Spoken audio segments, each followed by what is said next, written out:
Hello and welcome. Imagine creating a medicine that nobody wants to buy. Imagine selling only 9 drinks on your first day. Imagine dying broke while your invention becomes worth billions. This is the incredible story of Coca-Cola and how a failed medicine became the world's most famous drink. How did a struggling pharmacist's headache cure turn into a global empire?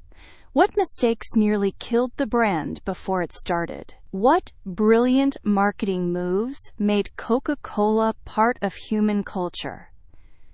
This is not just a business story. This is a story about vision, persistence, and how great ideas can outlive their creators.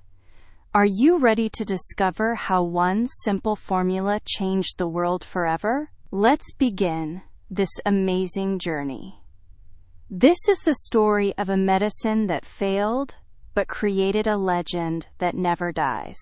Dr. John Pemberton was born on July 8, 1831, in Knoxville, Georgia. He grew up during a time when America was changing rapidly. The country was expanding westward. New inventions were appearing every day. Young people dreamed of making their fortunes through innovation and hard work. John was a curious child who loved to experiment with different substances. He mixed plants, chemicals, and minerals to see what would happen. His parents worried about his dangerous experiments. But John was fascinated by the possibility of creating something new and useful. As a young man, John decided to become a pharmacist. In the 1800s, pharmacists were like scientists and doctors combined. They created their own medicines from natural ingredients. They diagnosed illnesses and recommended treatments. It was a respected profession that required intelligence and creativity. John studied hard and learned everything he could about chemistry and medicine. He opened his first pharmacy in Columbus, Georgia in 1850.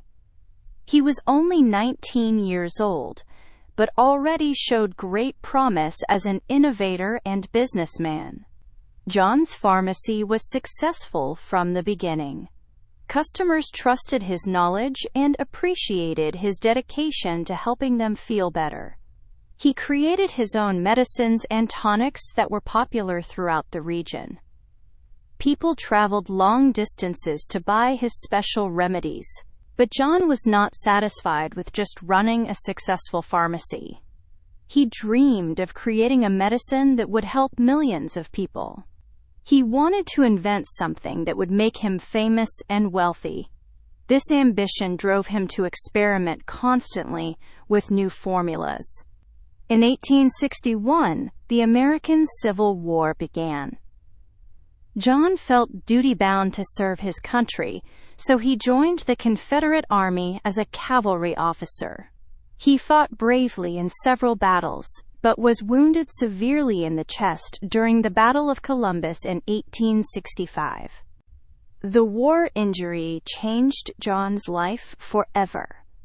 He suffered constant pain that made it difficult to work and sleep. Like many soldiers of that era, he became dependent on morphine to manage his pain. This addiction would haunt him for the rest of his life. After the war ended, John returned to his pharmacy business. But everything was different now. The South was devastated economically. Many people had no money to buy medicines. John struggled to keep his business alive while fighting his own personal demons. John's morphine addiction made his life increasingly difficult. He tried many times to stop using the drug, but always relapsed. The addiction affected his relationships, his business, and his health. He was determined to find a medicine that could help him overcome his dependency. During this period, John became interested in coca leaves and cola nuts. Coca leaves had been used for centuries by South American peoples to reduce fatigue and increase energy. Cola nuts from Africa contained caffeine and were believed to have medicinal properties. John read about a popular European wine called Vin Mariani that contained coca extract. The wine was marketed as a medicine that could cure headaches, depression, and fatigue. It was used by famous people including Pope Leo XIII and writer Jules Verne. Inspired by Vin Mariani, John decided to create his own coca-based medicine. He experimented with different combinations of coca leaf extract, cola nut extract, sugar, and other ingredients. He wanted to create a syrup that could be mixed with water and consumed as a health tonic. John worked for months perfecting his formula.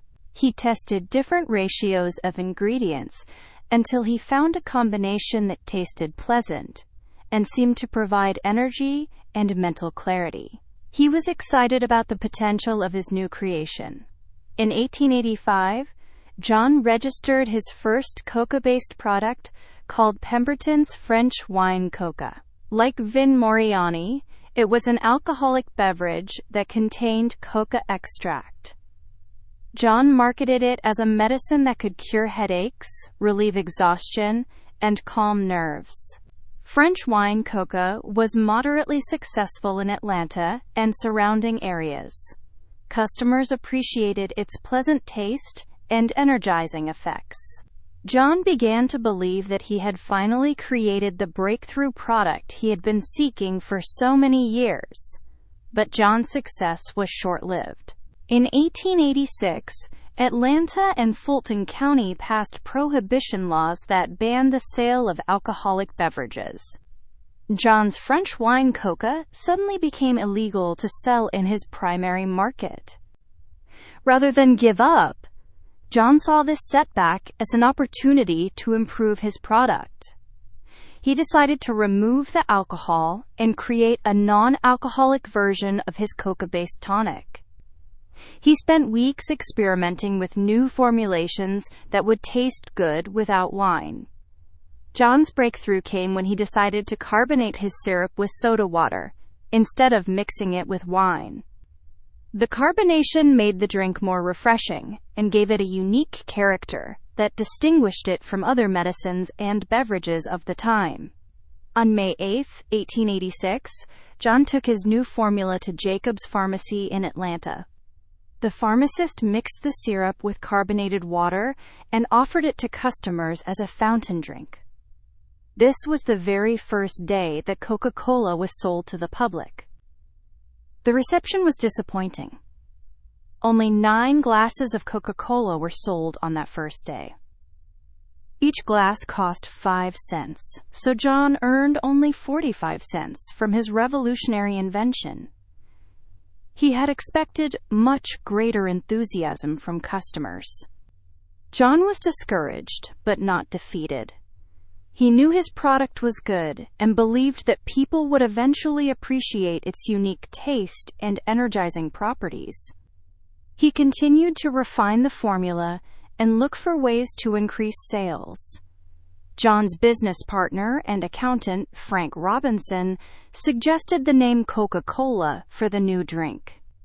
Frank thought the 2 C's would look good in advertising. He also created the distinctive flowing script logo that would become one of the most recognizable symbols in the world. Frank Robinson was more than just an accountant. He was a marketing genius who understood the importance of branding and promotion. While John focused on perfecting the product, Frank developed strategies to make Coca-Cola famous and desirable. Frank created the first Coca-Cola advertisements and promotional materials. He emphasized the drink's medicinal benefits and refreshing taste. He positioned Coca-Cola as both a health tonic and a delicious beverage that people could enjoy any time of day. Despite Frank's marketing efforts, Coca-Cola sales remained disappointingly low throughout 1886. By the end of the year, total sales were only about $50. John had spent much more than that developing and promoting the product. He was losing money rapidly. John's financial problems were made worse by his continuing morphine addiction. The drug was expensive, and his need for it was constant. He often spent money on morphine that should have been invested in his business. His addiction was destroying everything he had worked to build. By 1887, John was desperate for money. He began selling portions of his Coca-Cola formula to different investors and business partners. He sold shares to anyone who would give him cash to pay his debts and buy morphine. John's decision to sell pieces of his company was understandable, given his desperate circumstances, but it was also tragic. He was giving away ownership of what would become one of the most valuable brands in human history for small amounts of money to satisfy immediate needs. Asa Candler was one of the businessmen who bought shares in Coca-Cola from John. Asa was a successful druggist who recognized the potential of John's formula. Unlike John, Asa was not addicted to drugs and could think clearly about business strategy. Asa began buying more and more shares of Coca-Cola from John and other early investors. By 1888, Asa owned most of the company. He paid John a total of about $1.200 for the formula that would eventually be worth billions of dollars. John Pemberton died on August 16, 1888. At the age of 57. He died in poverty, never knowing that his creation would become the world's most famous beverage. His morphine addiction had consumed his health, his wealth, and his ability to capitalize on his greatest achievement. John's death was tragically ironic. He had created something that would bring joy and refreshment to billions of people, but he died broke and forgotten. His invention outlived him and achieved the success he had always dreamed of, but he never lived to see it. After John's death, Asa Candler took complete control of Coca-Cola. Asa had a clear vision for the product that was different from John's original conception. While John saw Coca-Cola as a medicine, Asa saw it as a refreshing beverage that could be enjoyed by everyone. Asa was a brilliant marketer who understood the power of advertising and brand building. He spent heavily on promotional campaigns that made Coca-Cola famous throughout the American South. He gave away free samples, distributed promotional items, and advertised in newspapers and magazines.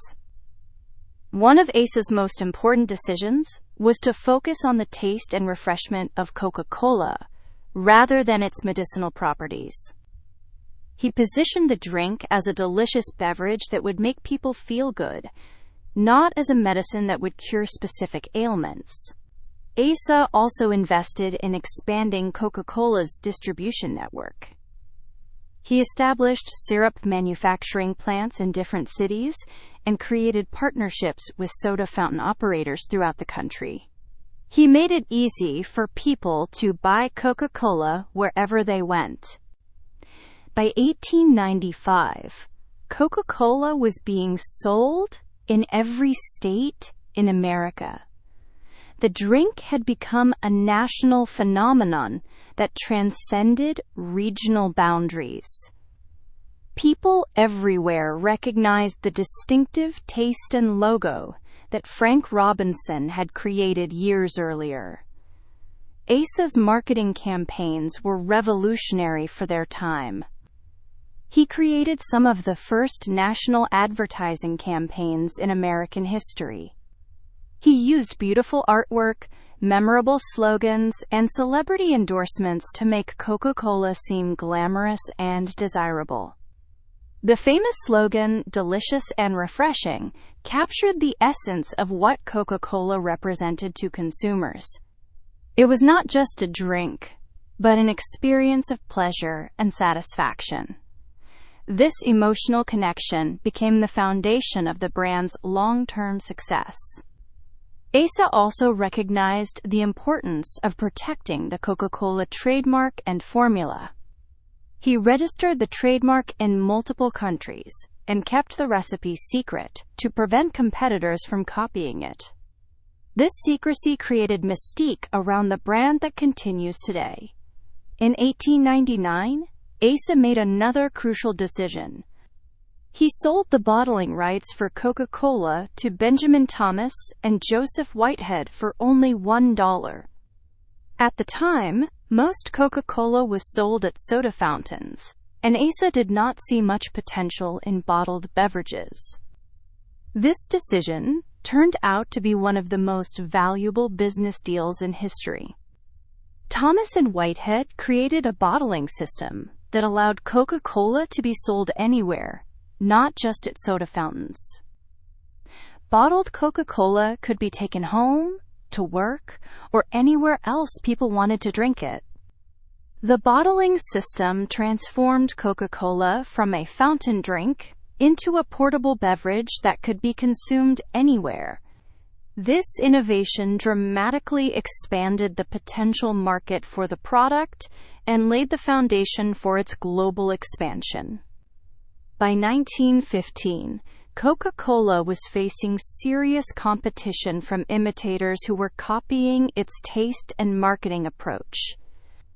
Products with names like Coca-Cola and Cola-Cola were confusing consumers and stealing market share from the original brand. To solve this problem, Coca-Cola launched a contest to design a distinctive bottle that would make their product instantly recognizable. The winning design was the famous contour bottle created by the Root Glass Company. The bottle's unique shape became as famous as the drink itself. The contour bottle was a masterpiece of industrial design that served both practical and marketing purposes.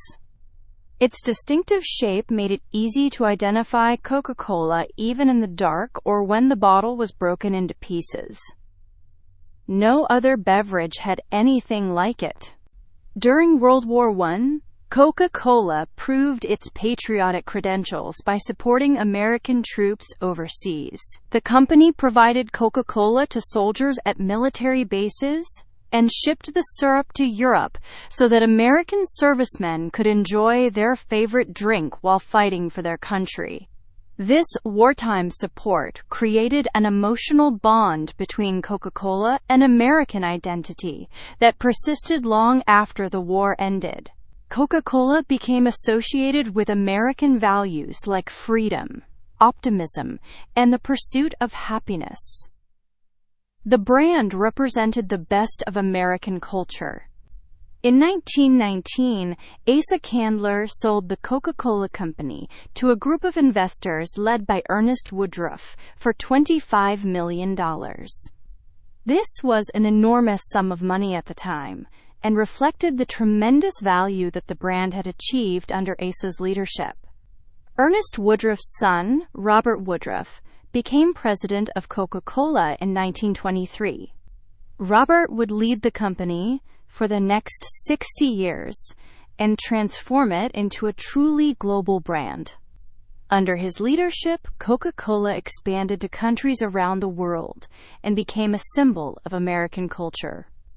Robert Woodruff understood that Coca-Cola's success depended on more than just taste and marketing. He focused on making the product available everywhere people might want to drink it.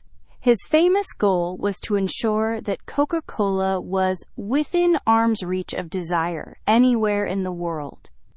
During World War II, Robert made a bold promise to provide Coca-Cola to every American serviceman overseas for 5 cents, regardless of the cost to the company. This decision required building bottling plants near military bases around the world and shipping massive quantities of syrup and supplies.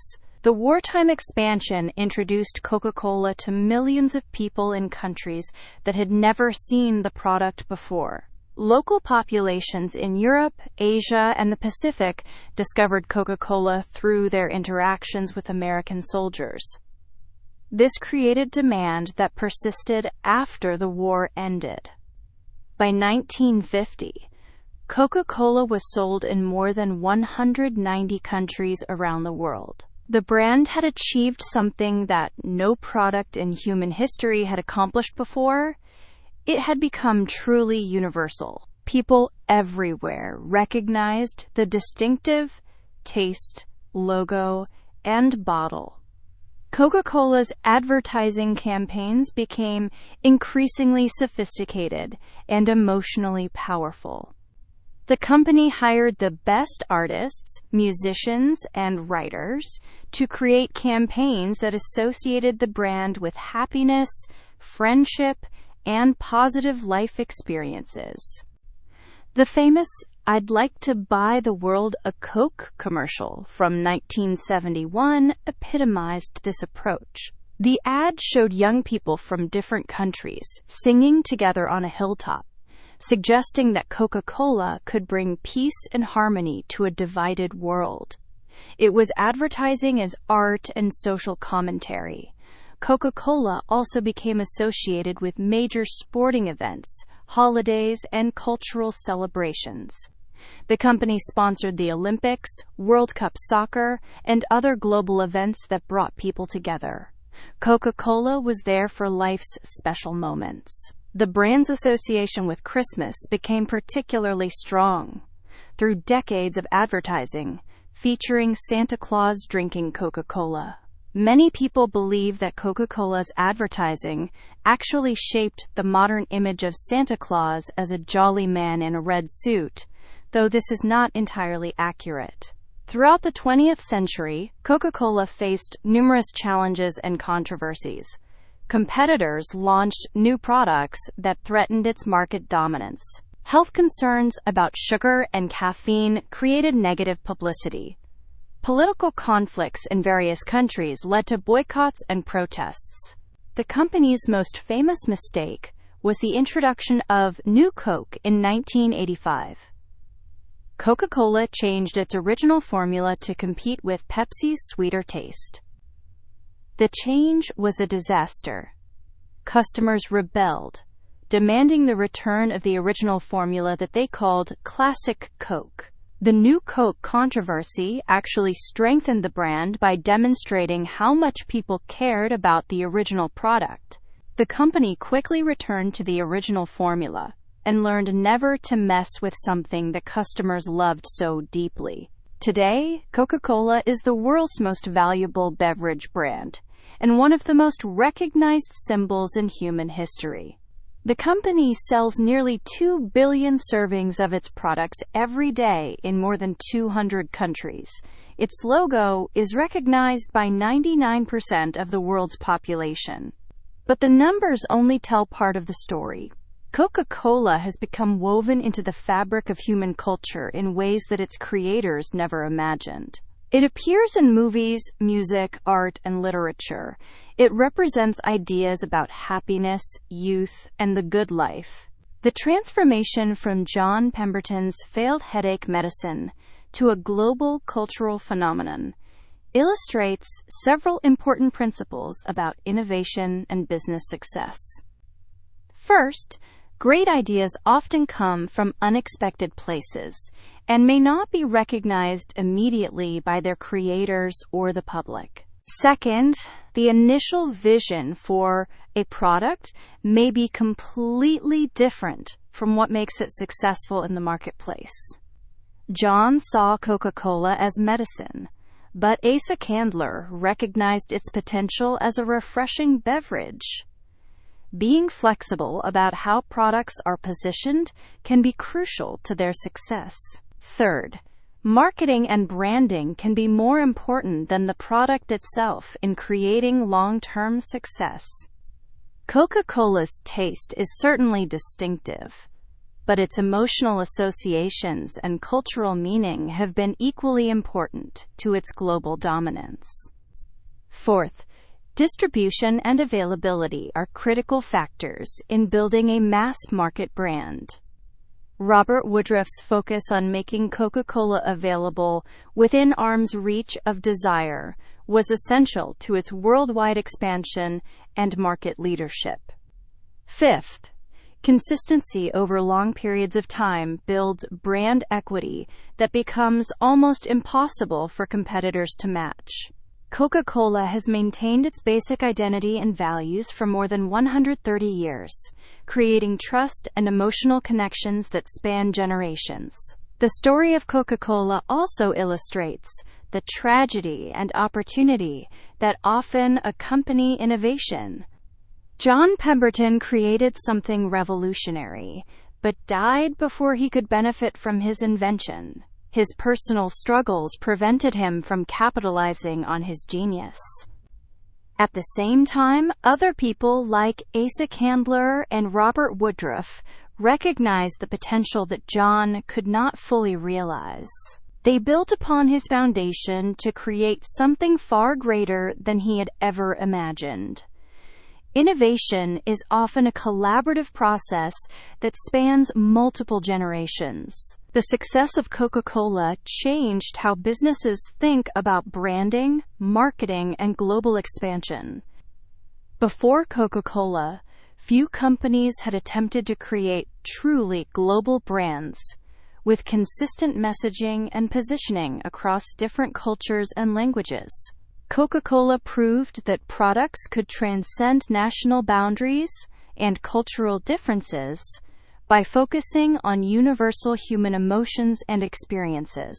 The desire for refreshment, happiness, and social connection exists everywhere, even if it is expressed differently in various cultures. The company's success also demonstrated the power of emotional marketing over purely rational approaches. Coca-Cola never focused primarily on functional benefits like nutrition or price. Instead, it sold feelings, experiences, and lifestyle aspirations that resonated with people's deeper desires.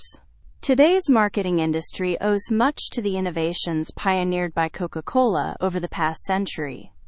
Concepts like brand identity, emotional positioning, and lifestyle marketing that are now considered fundamental were largely developed through Coca-Cola's campaigns and strategies. The environmental and health challenges facing Coca-Cola today reflect broader issues that all successful companies must address. As society's values and priorities change, even the most successful brands must evolve to remain relevant and responsible. Coca-Cola's response to these challenges will determine its future success. The company has introduced new products, changed its marketing messages, and invested in sustainability initiatives to address changing consumer expectations and social concerns. The story that began with John Pemberton's failed medicine continues to evolve today. Each generation faces new challenges and opportunities that will shape how the Coca-Cola brand develops in the future. The fundamental principles of innovation, marketing, and global thinking remain as relevant as ever. John Pemberton could never have imagined that his simple formula would become part of human culture around the world. His struggle with addiction and early death were tragic, but his creation brought joy and refreshment to billions of people across more than a century. If a struggling pharmacist with a drug addiction could create something that changed the world, then anyone with creativity and determination can make a difference. Great innovations often come from unexpected places and imperfect people facing difficult circumstances. The key is to keep experimenting, learning, and believing in your ideas even when others do not immediately understand their potential. John Pemberton's legacy reminds us that today's failure might be tomorrow's foundation for something extraordinary. Your idea might seem small or unimportant now, but with the right vision, marketing, and persistence, it could become something that touches millions of lives. The next great global brand might start with your creativity and determination. What will you create that could change the world?